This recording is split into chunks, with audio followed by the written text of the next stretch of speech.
제목은 무리에 앉은 큰 음료입니다. 요한계시록 17장 1절에서 5절까지입니다. 벌써 17절까지 왔어요.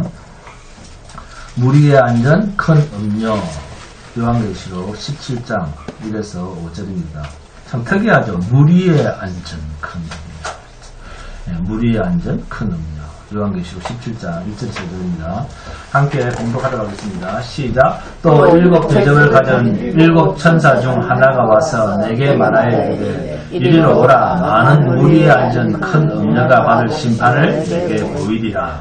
땅의 임금들도 그와 더불어 음행하였고 땅에 사는 자들도 그 음행의 포도주에 취하였다 하고 곧 성령으로 나를 데리고 광야로 가니라. 내가 보니 여자가 붉은빛 짐승을 탔는데 그 짐승의 몸에 하나님을 모독하는 이름들이 가득하고 일곱 머리와 열 뿔이 있으며 그 여자는 자줏빛과 붉은빛 옷을 입고 금과 보석과 진주로 꾸미고 손에 금잔을 가졌는데 가증한 물건과 그의 음행에 더러운 것들이 가득하더라. 그의 이마에 이름이 기록되었으니 비밀이라 큰 바벨론이라 땅의 음녀들과 가증한 것들의 음이라 하였더라. 아멘. 그런데 이 여자가 좋은 건 다 가지고 있네, 그죠? 여자들이 좋아하는 거 다 가지고 있는 것 같아요, 보니까. 세월이 참 빠릅니다. 2023년 올해는 어떻게 보낼까 하고 생각한 지가 엊그제 같은데 벌써 2024년이 끝나는 12월 31일입니다. 우리 12월 31일 주일이에요. 에베소서 5장 16절 말씀에 세월을 아끼라. 때가 악하니라 라는 말씀이 있습니다. 글자 그대로 읽으면 시간을 아껴라 그런 말인데 그런 뜻이 아니라 하루하루를 주의 생명으로 살아라 그 말입니다. 하루를 살아도 주의 생명으로 살면 그것이 하늘의 영원한 생명과 잇대어 사는 삶이다 그런 말입니다. 세월을 아끼라는 말이 시간을 아껴라, 시간이 돈이다, time is money, 그런 말이 아닙니다. 하루하루가 주 앞에서 사는 삶, 이것은 영원한 것입니다. 우리는 잠깐인 하루인데 하나님은 그것을 영원으로 인정하십니다. 영원한 삶만 생명입니다. 영원한 것만 생명입니다. 이런 의미로 바울 사도를 통해서 주신 말씀입니다. 술 취하지 마라 그러니까 또 뭐라고 반응합니까? 아, 예수 믿는 사람은 술 마시면 안 되는구나. 또 바로 이렇게 글자로 가죠. 아, 예수 믿는 사람은 술 마시면 안 돼. 이렇게 알아듣는 사람은 뭐다? 유대인입니다. 유대인이지 기독교인이 아닙니다. 그 뒤에 무슨 말이 있는가를 잘 보셔야 됩니다. 술에 취하면 자기가 술을 마음대로 합니까? 아니면 술이 마음대로 합니까? 술이 마음대로 합니다. 그것처럼 성령에 충만하라 그런 말이에요. 술 취하지 마라 라는 말은 성령에 충만하라 그런 말입니다. 성령에 이끌린 사람은 자기 마음대로 합니까? 그렇죠. 성령에 이끌린 사람은 자기 마음대로 하는 것이 아니고 성령이 마음대로 한다. 이 말을 하기 위해서 예를 들고 나온 말인데 우리는 술의 의미가 더 커져버린 거예요. 왜? 글자를 읽으니까. 그러니까 기독교는 뭐 안 마시는 종교? 뭐 안 마시는 종교? 술 안 마시는 종교. 이렇게 가버리는 거예요. 이런 유대인들이 교회에 꽉 찼다는 거예요. 뭐로? 하라. 하지 마라. 성경을 완전히 유대인처럼 해석을 하는 거예요. 성경을 글자로만 읽고 또 그것을 성경을 세상 지식으로 해석을 합니다. 또 그것이 마치 진리인 양 떠드는 사람은 바보입니다. 하나님 앞에서는 바보란 말이에요. 그런 사람은. 계시라는 말은 사람이 사용하고 모든 사람이 다 알만한 단어로 말로 사용하고 있지만 하나님이 자기 백성에게만 드러내 보여주실 생명은 따로 숨겨 놓았다. 그 뜻으로서 성경을 계시된 책이다. 이런 말을 쓰는 겁니다. 마태복음 11장 8절에 그러면 너희가 무엇을 보려고 나갔더냐?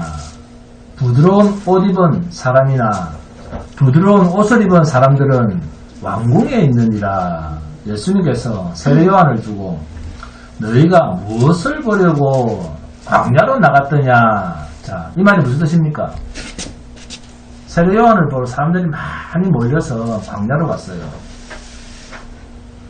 선지자를 보려고 나갔으면, 선지자를 만나러 나갔으면 하나님께서 그 사람에게 맡겨놓은 말씀을 들으러 가야지 그 말입니다. 선지자, 예언자라고 하는 말은 맡길 일자입니다. 하나님께서 말씀을 그 사람에게 맡겼다 그 말입니다. 점쟁이가 아니고. 그런데 우리는 예배당에 가면 목사가 하나님처럼 무엇을 해줄 거다. 목사가 거룩하면 내가 거룩한 것처럼 이렇게 생각을 한다는 거예요. 자기가 스스로 목사도 인간입니다. 자기가 스스로 인간을 아주 높은 자리까지 올려놓았다가 자기 마음에 안 들면 그때부터 목사 욕을 하고 교회를 엎어버린다는 거예요. 자기 착각, 셀프 종교 체면에 걸려서 교회를 다니는 사람이 많습니다. 교회 크기나 사람의 수, 옷차림에 따라서 멋진 목사님, 신령한 목사, 예의가 반듯한 목사, 훌륭한 설교가 되는 거예요. 그러다가 자기 마음에 안 차면 뛰쳐나오는 거예요. 외형적인 것은 진리가 아닙니다. 사람이 진리가 아니에요. 사람은 의인이 아닙니다. 교회를 다니려면 오늘 대표기도에서 나왔죠. 하나님이 맡겨놓으신 말씀을 들으세요. 아멘. 계시록 17장 6절을 봅니다. 계시록 17장 6절. 또 내가 보면, 그러죠? 자, 앞에 문장과 연결이 됩니까? 연결이 아닙니까? 연결이 되는 말입니다. 자, 그 다음에 계시록 18장 1절을 봅니다. 함께 봉독합니다. 계시록 18장 1절. 시작. 이 후에 다른 천사가 하늘에서 내려오는 것을 보니. 자, 그만. 자, 18장 4절을 봅니다. 18장 4절. 시작. 또 내가 들으니 하늘로부터 다른 음성이 나서. 그만. 자, 18장 21절입니다. 시작. 이에 한 힘센 천사가 큰 맷돌 같은 돌을 들어 바다에 던져 이르되. 자, 그만. 계시록 19장 1절입니다. 시작. 2일 후에. 그만. 자, 2일 후에. 자, 우리가 문단을 끊을 때 여기서 끊으면 된다 그 말입니다. 무슨 말인지 이해가 되시죠? 성경을 읽을 때 2일 후에 무슨 뜻입니까? 어떤 한 사건이 끝난 후에 그런 말이죠. 누가복음, 자, 누가복음을 봅니다. 누가복음 14장 25절에서 26절입니다. 함께 공부합니다. 누가복음 14장 25절에서 26절. 누가복음 14장 25절 26절입니다. 이렇게 성경을 읽을 때는 문단을 끊을 줄 알아야 돼요. 자, 25절. 자, 시작. 수많은 무리가 함께 갈새 예수께서 돌이키사 이르시되 무릇 내게 오는 자가 자기 부모와 처자와 형제와 자매와 더욱이 자기 목숨까지 미워하지 아니하면 능히 내 제자가 되지 못하고. 자, 누가복음 15장 1절입니다. 15장 1절. 15장, 누가복음 15장 1절 함께 공부합니다. 시작. 모든 세리와 죄인들이 말씀을 들으러 가까이 나오니 어디로요? 허다한 무리들과 함께 가고 있는데 갑자기 예수님께서 돌이키사 사람들을 향해서 26절 봅니다. 무릇 내게 오는 자가 자기 부모와 처자와 형제와 자매와 더욱이 자기 목숨까지 미워하지 아니하면 능히 내 제자가 되지 못하고 라는 이 제자에 대한 주제입니다. 그죠? 이 제자라고 하는 이 제자의 주제가 펼쳐진 그 자리에 누가 나왔습니까? 그렇죠. 모든 세리와 죄인들이 다 나왔다 그 말입니다. 그러면 모든 세리와 죄인들을 주님이 영접하셨다면 주의 제자됨의 자격을 가진 자들은 바로 이들이다 그 말이에요.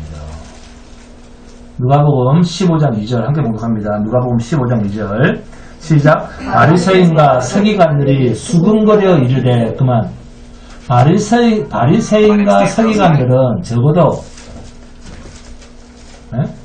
네가 하나님의 보내심을 입은 보내심 받은 선지자나 네가 하나님이라고 하면 저 죄인들과 같은 동족들에게 무거운 세금을 지우게 하는 저런 악랄한 놈들은 하나님 나라의 백성이 될 자격이 없지. 그렇게 보는 거예요, 이 사람들은. 네? 근데 죄인들과 세리들 예수님 앞에 다 모였어요. 제자됨의 자격으로 다 모였는데 서기관과 바리새인들은 그렇게 안 본다는 거예요. 여기에 대한 반박을 하시기 위해서 주님은 세 가지 비유를 들어서 말씀을 하십니다. 어떤 비유입니까? 그렇죠. 잃어버린 양, 잃어버린 동전, 돌아온 탕자. 이 비유를, 이 이야기를 하시면서 재산을 탕진한 전부 가치가 없는, 별 볼일 없는 그런 이야기로 방점을 짓고 있죠. 이게 주의 제자됨입니다. 이게 주의 제자예요. 자기를 부인할 수밖에 없는, 자기에게는 아무런 의가 있을 수가 없는 자들이 내 제자가 된다. 그 말을 하시는 거예요. 이 말을 하고 싶으신 거예요. 성경을 이렇게 볼 줄 알아야 된다. 그 말입니다. 하나님 중심의 그 본문을 읽을 줄 알아야 된다. 그 말입니다. 그리고 누가복음 16장 1절입니다. 누가복음 16장 1절 시작. 또한 제 아들에게 이르시되 자 그만 너희가 내 제자가 되려면 어떻게 해야 된다? 옳지 않은 청지기 비유를 하시면서 이 또한 마찬가지죠. 주의 제자됨에 대한 주제입니까? 주제가 아닙니까? 주의 제자됨에 대한 주제입니다. 자, 누가복음 16장 14절입니다. 함께 봉독합니다. 누가복음 16장 14절 시작. 바리새인들은 돈을 좋아하는 자들이라. 그만. 누가복음 16장 19절입니다. 함께 봉독합니다. 19절 시작. 한 부자가 있어. 그만. 자, 서로 연결이 됩니까? 연결이 안 됩니까? 연결이 되죠.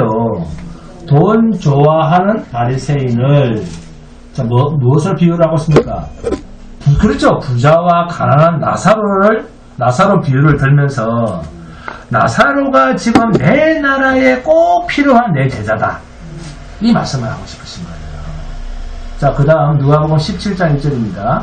누가복음 17장 1절 함께 공독합니다. 시작. 예수께서 제자들에게 이르시되 실족하게 하는 것이 없을 수는 없으나 그렇게 하게 하는 자에게는 화로다. 똑같은 주제가 계속됩니까? 안 됩니까? 같은 주제가 계속되고 있습니다. 무엇에 대한 주제입니까? 제자됨에 대한 이야기입니다. 상대를 실족하게 하는 일이 너희가 인간이기 때문에 없을 수는 없으나 실족하게 하는 일이 있다면 그건 참 화로다. 그러니까 누가복음 17장 5절입니다. 17장 5절 함께 봉독합니다. 시작. 사도들이 그만. 이 말을 제자들이 사도들의 말을 빼고 제자들이라고 하는 말로 바꿔서 봉독을 합니다. 시작. 제자들이 주께 여짜오되 우리에게 믿음을 더하소서 하니.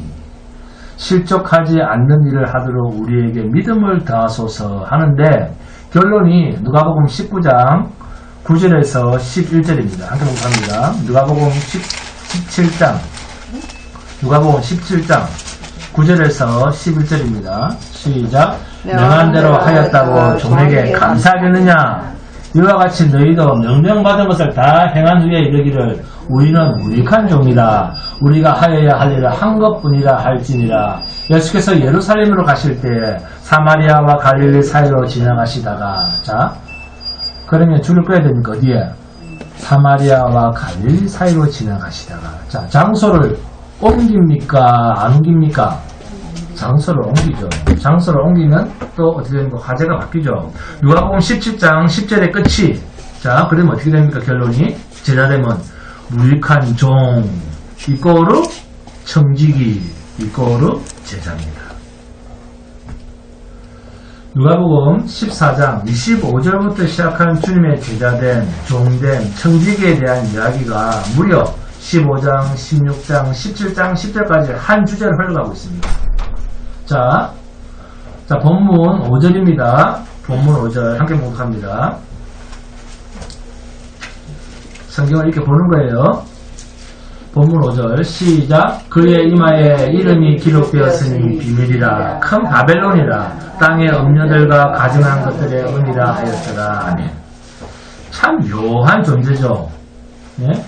땅의 음녀들과 가증한 것들의 은이라. 그리고 그의 이마에 이름이 기록되었는데 비밀이라 바벨론이라. 참 묘한 이름입니다. 여기 본문 5절에 대한 이야기들이 계시록 17장, 18장 전체의 주제입니다. 그동안 7인의 재앙, 7 나팔장, 7 대접 재앙까지 설명이 끝났습니다.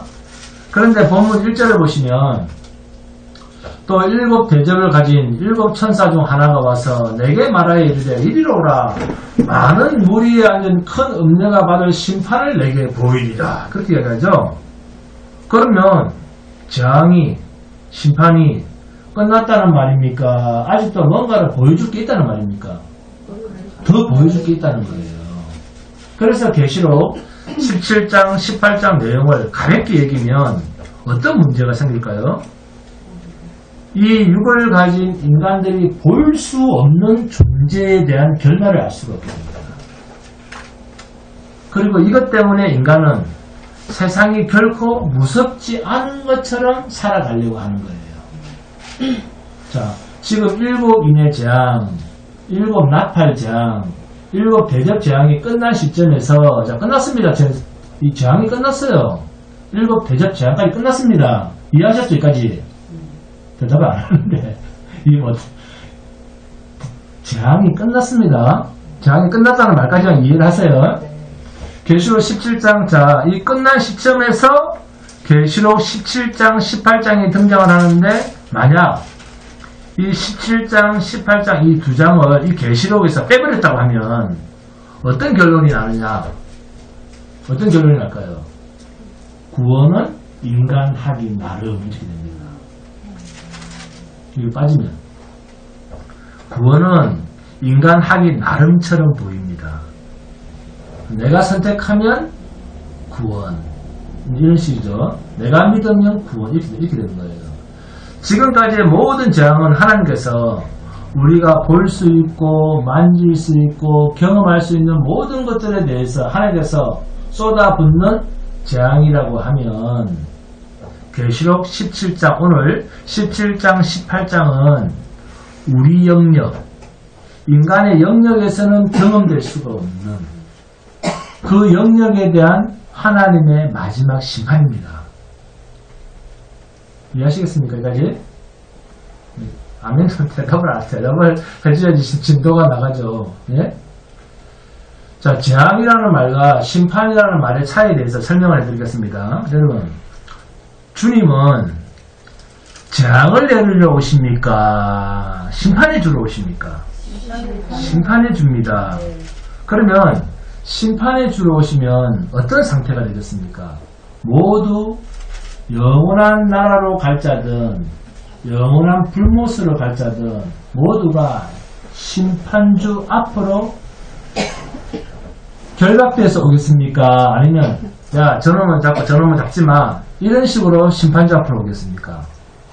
전자입니까? 후자입니까? 전자입니다.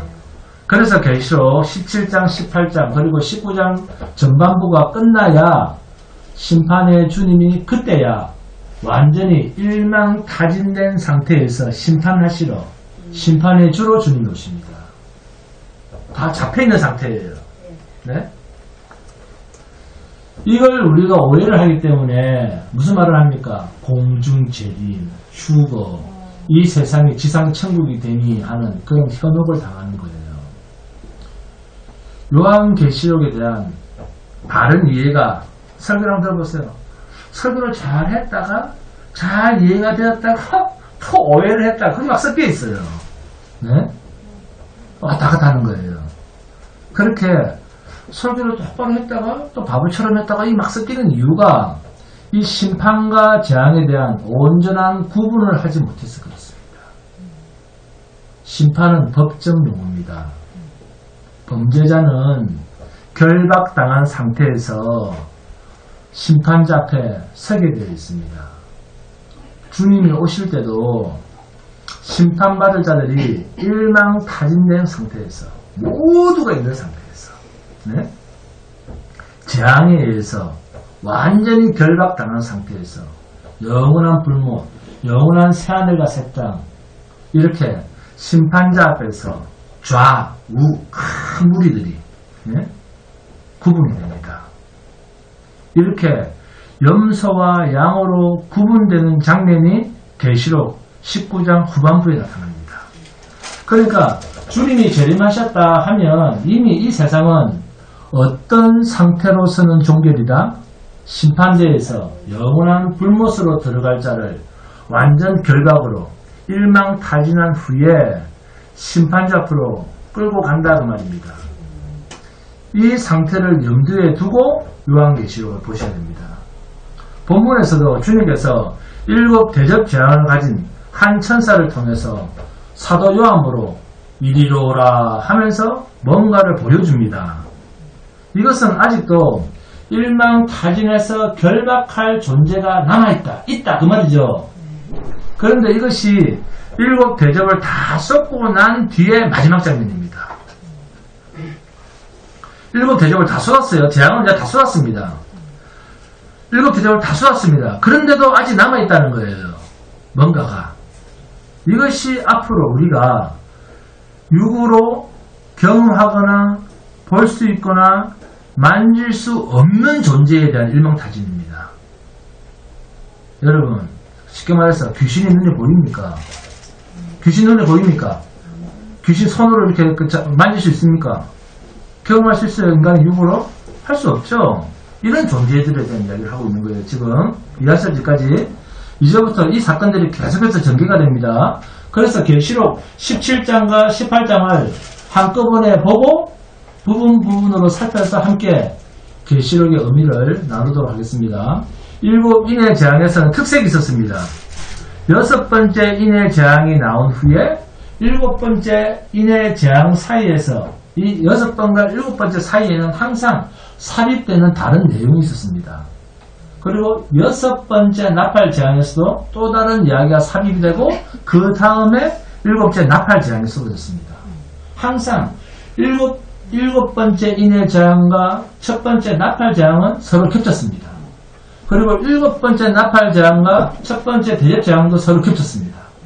그런데 마지막으로 등장하는 이 대접 재앙은 첫째, 둘째, 셋째, 넷째, 다섯, 여섯, 7번째 대접 재앙에 쏟아졌는데 중간에 삽입이 있습니까? 없습니까? 전혀 없습니다. 그러면 그 없는 내용이 어디에 있겠습니까? 계시록 17장, 18장에 있습니다. 여기서 이 세상과 이 세상에 있는 것들에 대한 완전한 재앙을 다루고 있습니다. 이 세상과 이 세상에 있는 것들에 대한 완전한 재앙과 함께 여기에 섞여 나오는 것이 있습니다. 그게 뭐냐? 하나님의 택하심을 입은 성도들의 완전한 구원과 승리에 대한 이야기가 여기서 같이 나옵니다. 자, 본문 1절을 보시면 또 일곱 대접을 가진 7 천사 중 하나가 와서 내게 말하여 이르되 이리로 오라. 많은 무리에 앉은 큰 음녀가 받을 심판을 내게 보이리라 하고 이렇게 말씀하십니다. 자, 창세기 1장 1절과 2절입니다. 뭐 다 외우고 계시죠? 태초에 하나님이 천지를 창조하시니라. 땅이 혼돈하고 공허하며 흑암이 깊은 위에 있고 하나님의 영은 어디에? 수면 위에 운행하십니다. 자, 그러면 자, 천지를 창조했어요. 그죠? 그러면서 하나님의 영은 어디에 있다고요?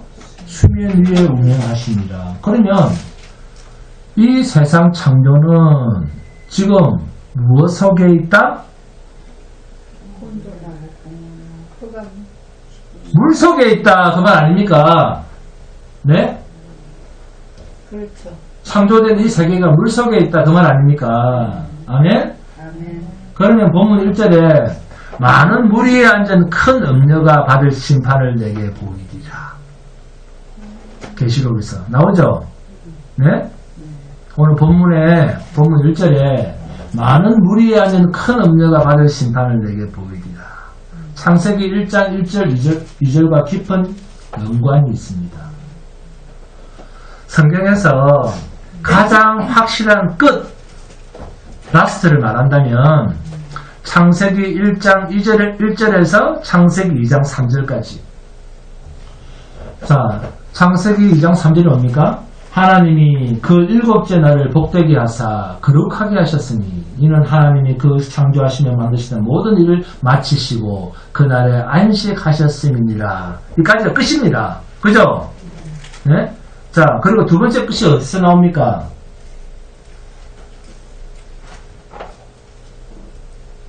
홍수 심판이 끝입니다. 두 번째는. 그죠? 네?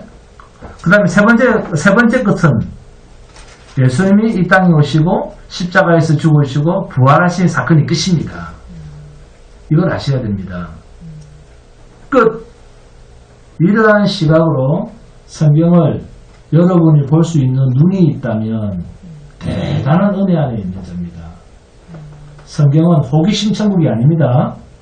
하나님의 주권, 하나님의 약속, 하나님의 경륜, 하나님의 작정, 하나님의 나라, 이러한 관점으로 풀어야 할 책이기 때문에 이러한 신학적 준비 없이 절대로 호기심으로 다가가면 안 됩니다. 묵상, 그러면서 마음대로 생각하면 안 되는 거예요. 성경에서 또 도덕과 윤리를 찾으려고 하면 어디 가야 됩니까? 바르게 살아야 됩니다. 멋져야 됩니다. 뭐 하면서 성경에서 자꾸 도덕과 윤리를 찾으려면 어디 가야 됩니까? 공자, 맹자한테 가야 됩니다. 거기 가서 찾아야 되는 거지. 성경에서 찾는 거 아니에요. 그런 사람은 교회로 오시면 안 됩니다. 본문은 사도 요한을 데리고 가서 이 세상 창조 때에 있었던 그 근원을 보여주는 장면이 본문 1절입니다. 다시 봉독합니다. 시작. 또 일곱 대접을 가진 일곱 천사 중 하나가 와서 내게 말하여 이르되 이리로 오라. 많은 무리에 앉은 큰 음녀가 받을 심판을 내게 보이리라. 이것이 창세기 1장 1절에서 2장 3절입니다. 하나님의 시작과 마침을 담고 있는 이야기입니다. 그리고 인해 재앙, 나팔 재앙, 대접 재앙에 쏟아지게 된 설명들이 본문 2절부터 나옵니다. 많은 무리에 앉은 큰 음녀가 받을 심판을 내게 보이는데 그러면 그놈만, 그 존재만 아니야. 본문 2절입니다. 땅의 임금들도 그와 더불어 음행하였고 땅에 사는 자들도 그 음행의 포도주에 취하였다 하고 라고 이야기를 하고 있습니다. 이 본문 2절이 지금까지 세 가지 일곱 재앙 속에서 재앙을 당한 그 존재들입니다. 그리고 본문 3절에 그 성령으로 나를 데리고 광야로 가니라 그랬습니다. 계시록 21장 9절 10절입니다. 한 개 봉독합니다. 계시록 21장 9절 10절입니다.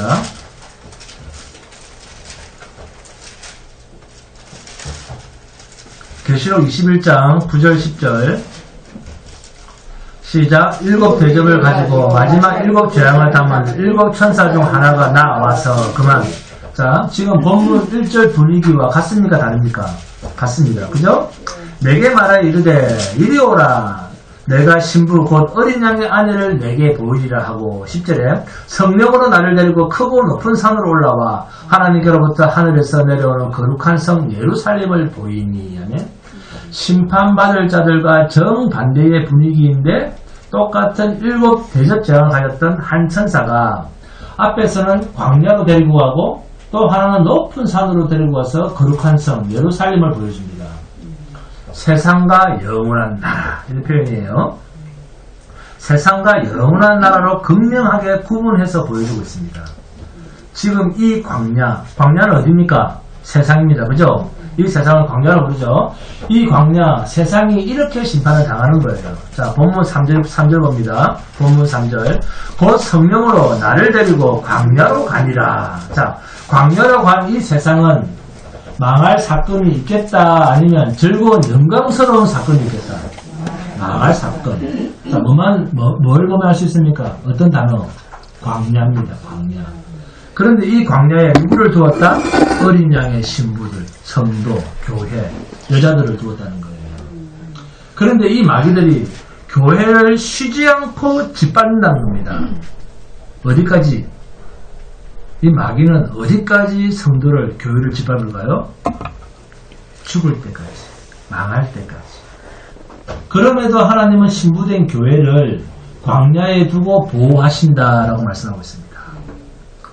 여기서 보호하신다라고 하는 말은, 아, 성도에게는 환난이 없구나. 아, 성도는 잘 사는구나. 안 죽는구나. 그런 말이 아니라, 보호하신다라는 말은, 자, 성경은 누구에 대한 책이다? 예수 그리스도에 대한 책입니다. 그래서 보호하신다라고 하는 말은, 하나님의 하나밖에 없는 아들을 영광스러운 자리로 반드시 올려 앉히신다. 이 말을 보호라는 말로 쓰고 있는 거예요. 그래서 성경을 읽으면서 나에게 주시는 말씀 이렇게 적용시키면 안 됩니다. 그럼 이단이에요. 이단. 그 사람은 고난당하고 핍박당하고 핍박당하고 죽임까지 당하는 것인데, 세상에 볼 때는 그것이 망하는 것이고 저주인데, 하나님은 세상에는 이 사실을 감추시고 그러한 하나님의 지혜로운 방법으로 영광을 얻게 한다. 그 말씀입니다. 그러니까 세상이 알 방법이 없죠. 자, 그런데 본문 5절입니다. 본문 5절. 그의 이마에 이름이 기록되었으니 비밀이라, 큰 바벨론이라, 땅의 음녀들과 가증한 것들의 의미라 하였더라 하면, 비밀, 큰 바벨론, 땅의 음녀들과 가증한 것들의 의미 하면서 그 존재가 정확하게 드러나고 있죠. 네? 정확하게 그 존재에 대해서 이야기를 하고 있습니다. 그런데 이 땅의 음녀의 정체가 얼마나 대단한가 하면, 자, 본문 3절과 4절을 보니까, 곧 성령으로 나를 데리고 광야로 가니라. 내가 보니 여자가 어떤 짐승을 탔습니까? 붉은빛 짐승을 탔는데, 그 짐승의 몸에 하나님을 모독하는 이름들이 가득하고 7 머리와 10 뿔이 있으며, 그 여자는 자줏빛과 붉은빛 옷을 입고 금과 보석과 진주로, 여러분 좋아하는 거예요? 안 좋아하는 거예요? 금과 보석과 진주로 꾸미고 손에 금잔을 가졌는데, 가증한 물건과 그의 은행에 더러운 것들이 가득하더라. 네? 붉은빛 짐승을 탔습니다. 네? 그리고 그 짐승의 몸에는 하나님을 모독하는 온갖 이름들이 가득합니다. 그렇다면 하나님을 모독한다면, 자, 이 짐승은, 이 자는 하나님을 믿는 자들일까요? 아니면 하나님을 부인하고 전혀 예수를 믿지 않는 자들일까요? 전자입니까? 후자입니까? 전혀 예수를 안 믿는 사람들이라고요? 아닙니다. 하나님을 부르고 하나님을 믿는다고 하는 자들입니다. 하나님을 모독한다, 참남하다라고 하는 말을 누가 썼습니까? 그렇죠. 바리새인들이 예수님을 향해서 쓴 말입니다. 그렇다면 그 짐승의 몸에 하나님을 모독하는 이름들이 가득하다면, 그것은 자기의 의로 하나님 앞에서 거룩하게 되겠다라고 하는 종교인들을 두고 하시는 말씀입니다. 그리고 같은 본문 3절에서 7 머리와 10 뿔이 있으며 라고 했습니다. 자, 7 머리와 10 뿔, 이게 처음 나온 말입니까? 아니면 앞에서도 여러 번 언급된 말입니까? 그렇죠. 계시록 12장 3절에서도 13장 1절에서도 계속 나타났던 이름입니다. 계시록 12장 3절 4절입니다. 하늘에 또 다른 이적이 보이니 보라, 한 큰 붉은 용이 있어 머리가 7이요 뿔이 10이라. 그 여러 머리에 7 왕관이 있는데, 그 꼬리가 하늘의 별 3분의 1을 끌어다가 땅에 던지더라. 용이 해산하려는 여자 앞에서 그가 해산하는 그 아이를 삼키고자 하더니, 아멘. 하나님의 아들 독생자를 죽이려고 하는 존재, 이 존재가 큰 붉은 용이 있어 머리가 일곱이요 뿔이 열이라. 그 여러 머리에 일곱 왕관이 있는 머리가 일곱이요 뿔이 열인 존재입니다. 그런데 놀라운 것은 자 예수님도 면류관을 씁니까 안 씁니까? 예수님도 면류관을 썼다 했습니다. 그런데 예수님이 쓴 면류관은 몇 개의 면류관? 몇 개의 면류관? 12면류관입니다. 12면류관. 아시겠습니까? 이렇게 계시록에서 교묘하게 분리를 하고 있습니다. 네? 이 어린 양의 모양을 이 어린 양이라고 하는 표현, 어린 양이라고 하는 뜻과 같은 말이 무슨 말이다? 12면류관입니다. 네. 계시록 13장 1절입니다. 내가 보니 바다에서 한 짐승이 나오는데 뿔이 열이요 머리가 일곱이라. 그 뿔에는 열 왕관이 있고 그 머리들에는 신성 모독하는 이름들이 있더라 하면, 그러니까 뭡니까? 그리스도와 비슷하게 흉내를 내고 있잖아요. 그리스도와 비슷하게 하는 적 그리스도를 두고 지금 하는 이야기입니다. 그리고 계시록 13장 11절부터 나타나는 땅에서 올라온 짐승은 이적을 행하는 거짓 선지자입니다. 그리고 바다에서 올라온 짐승은 적 그리스도요, 땅에서 올라온 짐승은 이적을 베푸는 자인데 거짓 선지자들이라. 이들은 주로 이 거짓 선지자들은 이적을 행하는 이 거짓 선지자들은 주로 사람들 앞에서 많은 사람, 이적을 베푸는 사람들입니다. 말씀을 좋아합니까? 이적을 좋아합니까? 이적으로 뿅 가버리는 거예요. 말씀을 뿅 가지 않습니다. 잘 보세요. 네? 우리 권사님들 따님들 지금 창원에 딴 데로 뿅 가버리잖아요. 말씀으로 따라오지 않습니다. 그게 사람의 존재예요. 제가 다 알기 때문에 말을 안 하는 거예요. 아예. 이적이라는 말은 보통 사람으로서는 할 수 없는 일, 그 말입니다.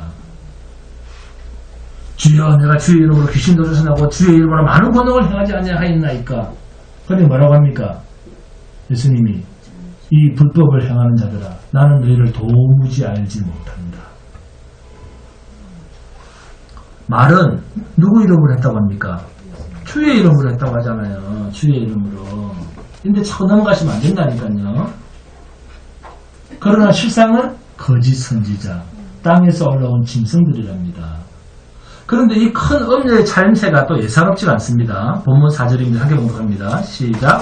그 여자는 자줏빛과 붉은빛 옷을 입고 금과 보석과 진주로 꾸미고 손에 금잔을 가졌는데 가증한 물건과 그의 음행에 더러운 것들이 가득하더라 하면, 글자만 보면 뭐 같습니까? 꼭 무당 굿하는 옷차림 같아 보이는데 무서워서 이런 자를 우리가 따라갈 것 같습니까? 네? 그런데 이 실상을 우리가 다른 형태로 보면, 잘 보세요. 하나님을 부르고 있습니다.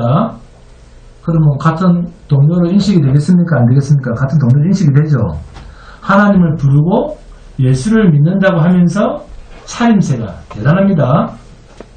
차림새가 화려한, 출세하고 잘난 이런 자를 우리는 자기도 모르게 입을 벌리고 눈을 들면서 따라가려고 하는 마음이 사실 있습니까? 없습니까? 그런 마음이 생기겠습니까? 안 생기겠습니까? 생기죠. 본문 4절은 세상적으로 보면 대단한 모습을 갖춘 화려하고 위대한 모습입니다. 네? 그 화려하고 위대한 모습을 이런 표현을 좀 쓰고 있어요. 세상 모든 자들이 이런 모습을 갖추고 싶어 합니다. 그렇지 않습니까? 대단한 모습을 갖춘 화려하고 위대한 모습입니다. 그런데 문제는 땅의 음녀들과 가증한 것들의 음이요 비밀이요 큰 바벨론, 이렇게 대단한 존재인데, 계시록 17장 6에서 8절입니다. 함께 봉독합니다. 계시록 17장 6절에서 8절 시작. 또 내가 보면 이 여자가 성도들의 피와 예수의 증인들의 피에 취한지라. 내가 그 여자를 보고 놀랍게 여기고 크게 놀랍게 여기니. 아멘. 7절에 천사가 이르되 왜 놀랍게 여기느냐? 내가 여자와 그가 탄 7머리와 10뿔 가진 짐승의 비밀을 내게 이르리라. 내가 본 짐승은 지금 사도 요한이 지금 앞에서 많은 이적들을 봤잖아요. 지금 하늘에. 그죠? 네? 그 많은 상태를 보면서도 지금 이 장면에서도 키 여기고 있습니다. 자, 여러분. 10뿔이 있고 10면류관이 있고 7뿔을 가진 이 존재에 대해서 앞에서 이미 봤습니까? 안 봤습니까? 지금까지 봤던 형상입니다. 그런데도 사도 요한이 놀라고 있습니다. 지금까지 보아왔고 들어왔는데도 또 놀랍니다. 지금 사도 요한이 놀라는 그게 뭘까요? 뭘까요? 본문을 읽어보니까 그렇습니다. 네. 성도들의 피와 예수의 증인들의 피에 취해 있는 거예요. 그렇다면 이 음료는 결국 뭐 하는 존재였다? 하나님의 성도들을 죽이는 일에 전력 투구해온 존재였다 하는 것을 지금 사도 요한이 더 구체적으로 여기서 보게 된 겁니다. 그래서 더 놀라는 거예요. 아니 기적도 베풀었고 그래서 열심히 예수를 믿는 우리 동료인 줄 알았는데 알고 보니 성도들의 피를 마셨고 예수의 증인들의 피에 이미 취해 있을 정도였다. 성도들의 피를 지금 포도주에 비유를 하고 있는 거예요. 포도주 밑에다가 성도들의 피 이렇게 쓰면 됩니다. 얼마나 성도들을 죽였는가, 맹인이 맹인을 인도했는가 하는 것이 여기서 드러납니다. 그러니까 지금까지 재앙 속에서 드러난 성도들의 순교는 전부 누구에 의해서 자행된 일이었다? 많은 무리에 앉은 큰 음료, 비밀, 큰 바벨론, 땅의 음료들과 가증한 것들의 의미라고 이름 붙여진 이 짐승에 의해서 행해진 일이었다는 것입니다. 이 사실을 사도 요한이 그 시체를 본 거예요. 지금까지는 다 인간들끼리 하는 줄 알았는데 심판이 딱 끝나고 딱 마지막 심판을 딱 보니까 그 인간을 배후 조종하는 하늘에 마귀들이 있어요. 그 마귀들의 존재를 지금 그 마귀들의 심판을 지금 본문에서 이야기하고 있습니다. 이렇게 인간을 조정해왔던 숨어있던 그 이면의 존재에 대해서 계시록 17장 18장에서 천사를 통해서 하나님 지금 드러내고 있습니다. 우박이 떨어지고 지진이 나고 하는 모든 재앙 뒤에는 사실 무엇이 숨어있었다? 많은 무리에 앉은 큰 음녀, 사탄, 마귀라고 하는 이 짐승의 존재였다라고 말하고 있습니다. 이것을 사도 요한이 보고 놀라고 있습니다. 너무나 무시무시한 존재입니다. 그런데 이 존재가 어디를 덤비는지 어디에 도전하는지 아세요? 계시록 17장 봅니다. 계시록 17장 12절에서 14절 함께 공독합니다. 계시록 17장 12절에서 14절 시작. 내가 보던 10푸른 10왕이니 아직 나라를 얻지 못하였으나 다만 짐승과 더불어 임금처럼 한동안 권세를 받으리라. 그들이 한 뜻을 가지고 자기의 능력과 권세를 짐승에게 주더라. 그들이 어린 양과 더불어 싸우려니. 와, 그만. 이 존재가 이제 누구랑 싸우려 한다고요? 이제는 성도들을 죽이는 이 수준이 아니고 어린 양과 대항을 해서 싸우려고 하는 거예요. 얼마나 대단한 기세입니까? 계속해서 시작. 어린 양은 만주의 주시요 만왕의 왕이심으로 그들을 이기실 터이요. 또 그와 함께 있는 자들 곧 부르심을 받고 택하심을 받은 진실한 자들도 이기리로다. 아멘. 이 14절에 동그라미를 칩니다. 14절에 동그라미를 치고 성도의 승리 할렐루야 이렇게 적어놓습니다. 그러면 예수님과 대항하려고 하는 이 마귀는, 이 큰 음녀는 어떤 무기를 가지고 싸우느냐, 또 성도들의 피와 예수의 증인들의 피를 마시는 이 방법은 어떤 것인가, 어떻게 이들이 우리를 집어삼키는가, 이 세상이 감당할 수 없는 이 마귀가 어떻게 성도들의 피와 예수의 증인들의 피를 어떻게 그렇게 쉽게 취하고 마시고 죽이는가. 자, 봅니다. 자, 창세기 2장 16절 17절을 보시면, 자, 하와가 있기 전입니다. 하와가 아직도 만들어지기 전입니다. 16절에 여호와 하나님이 그 사람에게 명하여 이르시되 동상 각종 나무의 열매는 내가 임의로 먹되 선악을 알게 하는 나무의 열매를 먹지 말라. 내가 먹는 날에는 반드시 죽으리라 하시니라. 이렇게 아담에게 하신 하나님의 말씀입니다. 그리고 아담 혼자 사는 것이 너무 외로워 보여서 그 다음 18절입니다. 여호와 하나님이 이르시되 사람이 혼자 사는 것이 좋지 아니하니 내가 그를 위하여 돕는 배필을 지으리라 하시니라 하시면서 아담의 갈비뼈를 취하여 여자 곧 하와를 만들어줬습니다. 그러자 창세기 2장 23절입니다. 아담이 이르되 이는 내 뼈 중에 뼈요 살 중에 살이라 이것을 남자에게서 취하였은즉 여자라 부르리라 하니라. 그런데 이 하와가 창세기 3장으로 넘어가면 뱀이 하와에게 다가와서 유혹을 합니다. 창세기 3장 4절 5절입니다. 뱀이 여자에게 이르되 너희가 결코 죽지 아니하리라. 너희가 그것을 먹는 날에는 너희 눈이 밝아져 하나님과 같이 되어 선악을 알 줄 하나님이 아시니라. 그러자 하와가 6절입니다. 뭐라고 합니까? 여자가 그 나무를 본즉 먹음직도 하고 보암직도 하고 지혜롭게 할 만큼 탐스럽기도 한 나무인지라. 여자가 그 열매를 따먹고 자기만 먹었습니까? 자기와 함께 있는 남편에게도 주매 그도 먹은지라. 네? 자, 하와가 자기 남편 아담에게도 선악을 알게 하는 나무의 열매를 먹게 했습니다. 그렇다면 하와나 아담 이들의 마음속에는 무엇이 되고자 하는 마음이 생기게 되었다? 그렇습니다. 무엇처럼? 오늘처럼? 처음처럼? 진로에서 나오는 처음처럼 아닙니다. 뭐처럼? 하나님처럼.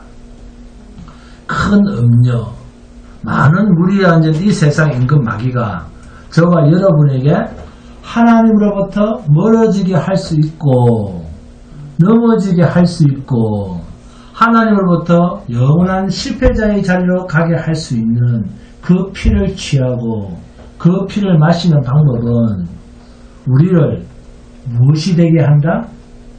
우리를 하나님처럼 되게 하려고 하는 것으로 오는 사건들입니다. 하나님처럼.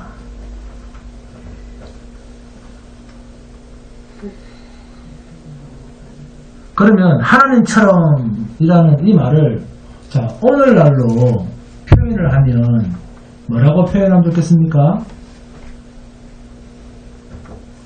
성령이 오시면 하나님의 성도가 되면 윤리 도덕이나 거룩한 행실이나 모든 하는 일이 하나님이 기뻐하고 내가 기뻐하고 모든 세상 사람들을 칭송할 만한 그런 위치에 있어야 한다라고 하는 이 성공주의, 기복주의, 상급주의, 번영신학, 종교주의, 율법주의 이게 전부 우리를 넘어지게 하는 싸움입니다. 이 큰 음료는 지금도 우리에게 어린 양과 더불어 싸우게 하는 것이 우리를 뭐 되게 한다? 하나님처럼 되게 하는 그 싸움으로 우리를 넘어지게 합니다. 세상 누가 이것을 마다하겠습니까? 우리 중 한 사람이라도 하나님만큼 거룩해진다. 그러면 좋아하지 않은 사람이 누가 있겠습니까? 누가 이 미혹을 피하겠습니까? 그러면 목사님 내 멋대로 살면 되겠네요. 여러분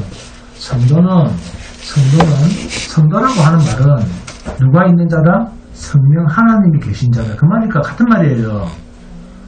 그래서 성도는 내 멋대로 살고 싶어도 살 수 없는 존재가 성령 충만이라고 하는 말 속에 담긴 뜻이지 않습니까? 성령을 받았는데 믿음이 생기는데 어떻게 내 마음대로 사라집니까? 어떻게 이런 질문을 할 수가 있어요? 네? 피조물인 인간이 창조주의 위치에 서본다는 것 매력적이지 않습니까? 피조물인 인간이 자기가 창조주의 자리에 서보겠다. 얼마나 매력적이고 멋있고 귀가 쏠깃한 말입니까? 써보고 싶죠? 김일수 권사님. 엉망생심. 모기 한 마리라도 파리 한 마리라도 인간이 만들었으면 하는 게 인간의 의학과 과학과 기술의 숙제입니다. 욕심입니다. 욕심. 나의 현재는 과거의 내 욕심의 결과입니다. 이게 하나님이 되고자 하는 마음입니다. 여러분, 태어나서 지금까지 내가 하나님이 되고자 했던 그 모든 마음, 이 한 단어로 표현하면 뭐라고? 이게 욕심. 교회 빠지고 뭐 빠지고 남대로 하려고 하는 게 다 욕심입니다. 욕심 때문에 교회 빠지는 거예요. 자기 욕심 때문에. 그 모든 마음, 그 모든 욕심을 아니 인생 60년, 90년까지 많이 해보셨잖아요. 이제 그 욕심들을 2023년 마지막 날인 오늘 12월 30일 이 시간에 이제 제발 내가 하나님이 되고자 하는 그 욕심들 다 내려놓고, 네? 이소희 집사님, 아멘.